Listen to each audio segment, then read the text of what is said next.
ओम श्री विष्णवे नमः। एकादशी तिथि चाहे वो कृष्ण पक्ष की हो या शुक्ल पक्ष की, हिंदू धर्म में उसका महत्व बहुत ज़्यादा होता है। हर महीने के कृष्ण और शुक्ल पक्ष की एकादशियां अपने आप में बहुत ही खास होती हैं। एकादशी के दिन भगवान विष्णु की आराधना की जाती है और व्रत भी रखा जाता है। सावन और पौष के महीने में आने वाली एकादशियों का महत्व एक समान ही माना जाता है, क्योंकि इन एकादशियों को संतान प्राप्ति के लिए सर्वश्रेष्ठ माना गया है। सावन मास की एकादशी को श्रावण पुत्रदा एकादशी कहा जाता है और पौष महीने में पड़ने वाली एकादशी को पौष पुत्रदा एकादशी कहा जाता है। आइए भक्तजनों, आज रसपान करते हैं सावन पुत्रदा एकादशी की कथा का। कथा प्रारंभ करने से पहले आप सभी से अनुरोध है, वीडियो को लाइक करके कमेंट बॉक्स में विष्णु भगवान की जय जरूर लिखिएगा।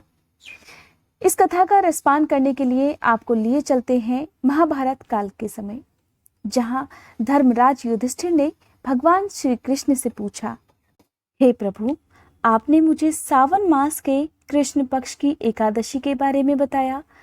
अब मेरी इच्छा है कि आप मुझे सावन महीने के शुक्ल पक्ष की एकादशी के बारे में भी बताइए। इस दिन कौन सी कथा सुनी जाती है?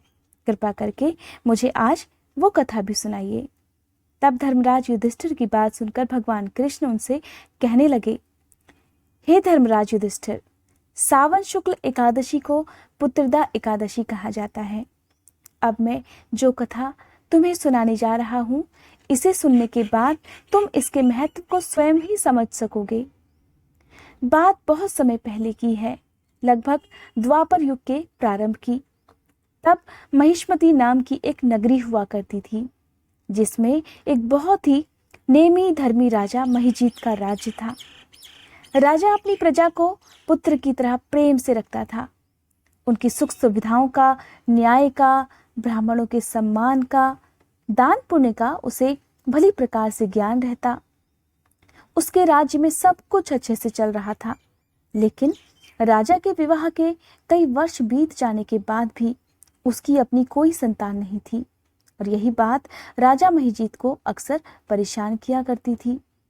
जैसे जैसे राजा की उम्र बीत रही थी, राजा की चिंता बढ़ती जा रही थी। फिर एक दिन उसने दरबार में महाज्ञानी पंडितों, ब्राह्मणों, पुजारी, पुरोहितों को बुलवाया और साथ में प्रजा भी उपस्थित थी। उन सबके सामने राजा बड़ी विनम्रता से कहने लगा, हे ज्ञानियों, प्रजाजनों, ब्राह्मण देवताओं, मैंने जब से होश संभाला है तब से लेकर आज, जबकि मुझे राज्य की बागडोर संभाले भी एक अरसा हो गया है, मुझे याद नहीं मैंने कभी कोई अधर्म का कार्य किया हो। धर्म, कर्म, दान, पुण्य, न्याय, अन्याय का पूरा विचार मुझे हमेशा रहा है। ये भी सही है कि मेरी प्रजा मुझे पुत्र के समान ही प्रिय है, लेकिन विधाता ने मुझे संतानहीन कौन से पाप की वजह से रखा है, ये बात मेरी समझ में नहीं आती।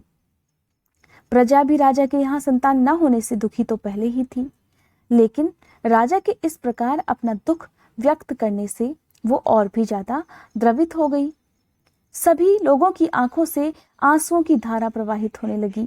इस प्रकार अपने दुख से सभी को दुखी देखकर राजा ने विद्वान ब्राह्मणों, पुरोहितों से अनुरोध किया कि वे ही कोई उपाय बताएं कि किस प्रकार उन्हें संतान का सुख मिल सकता है। राजा तो इतने धर्मात्मा थे कि उनको उनमें कोई पाप ही नहीं नजर आ रहा था। अब ऐसे में वे उन्हें क्या बताते, समझ ही नहीं आ रहा था। तभी किसी ने कहा कि इसके लिए हमें मुनि लोमेश की सहायता लेनी चाहिए। वही इस समय सर्वश्रेष्ठ मुनि हैं। सनातन धर्म की गूढ़ गुत्थियों को सुलझाने में सबसे ज्यादा सहायक वही माने जाते हैं। कहा जाता है कि उनके तपोबल से ही एक कल्प बीतने पर उनका मात्र एक रोम ही गिरता है। फिर क्या था, सभी प्रजाजनों ने जाकर मुनि लोमेश को प्रणाम किया। अब ऋषि तो अंतर्यामी होते हैं, फिर भी पूछ लिया कि कहिए क्या कष्ट है, मैं आपकी सहायता अवश्य करूंगा, मेरा तो उद्देश्य ही परोपकार है। तब सभी विद्वानों, प्रजाजनों ने अपना दुख व्यक्त किया कि कैसे उनके धर्मात्मा राजा पर आज इतना बड़ा संकट आ गया है और कैसे वे इससे उबर सकते हैं, इसका भी कोई उपाय बताया जाए। सब लोगों की बात सुनकर मुनि ने पल भर के लिए अपने नेत्र बंद कर लिए और अगला पिछला सब कुछ जान लिया। तब उन्होंने आंखें खोलकर कहा कि पूर्व जन्म में राजा एक बहुत ही गरीब व्यापारी हुआ करता था। छल और पाप कर्मों से उसने बहुत ज्यादा संपत्ति एकत्रित की थी, लेकिन ज्येष्ठ मास में द्वादशी को मध्याह्न के समय, जबकि उस समय वो 2 दिन से भूखा प्यासा था, उसे एक तालाब दिखाई दिया। संयोग से उस समय वहां पर एक गाय भी पानी पी रही थी।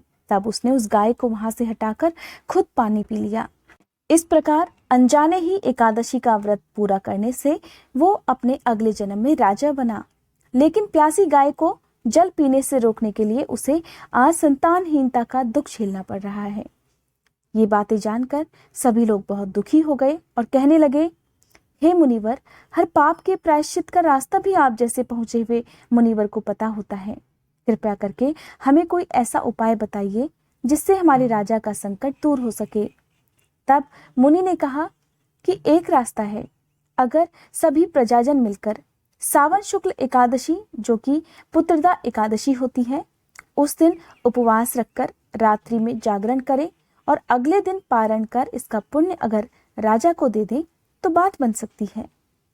मुनि का आशीर्वाद लेकर और उपाय को जानकर सभी प्रसन्न मन से वापस लौट आए। कुछ दिन बाद सावन शुक्ल एकादशी का दिन आया। सभी ने विधिनुसार उपवास भी रखा और मुनि के बताए अनुसार ही अपने व्रत का पुण्य अपने धर्मात्मा राजा को भी दे दिया। जल्दी ही इस व्रत के प्रभाव से रानी गर्भवती हो गई और उन्हें कुछ समय बाद एक तेजस्वी पुत्र की प्राप्ति भी हुई।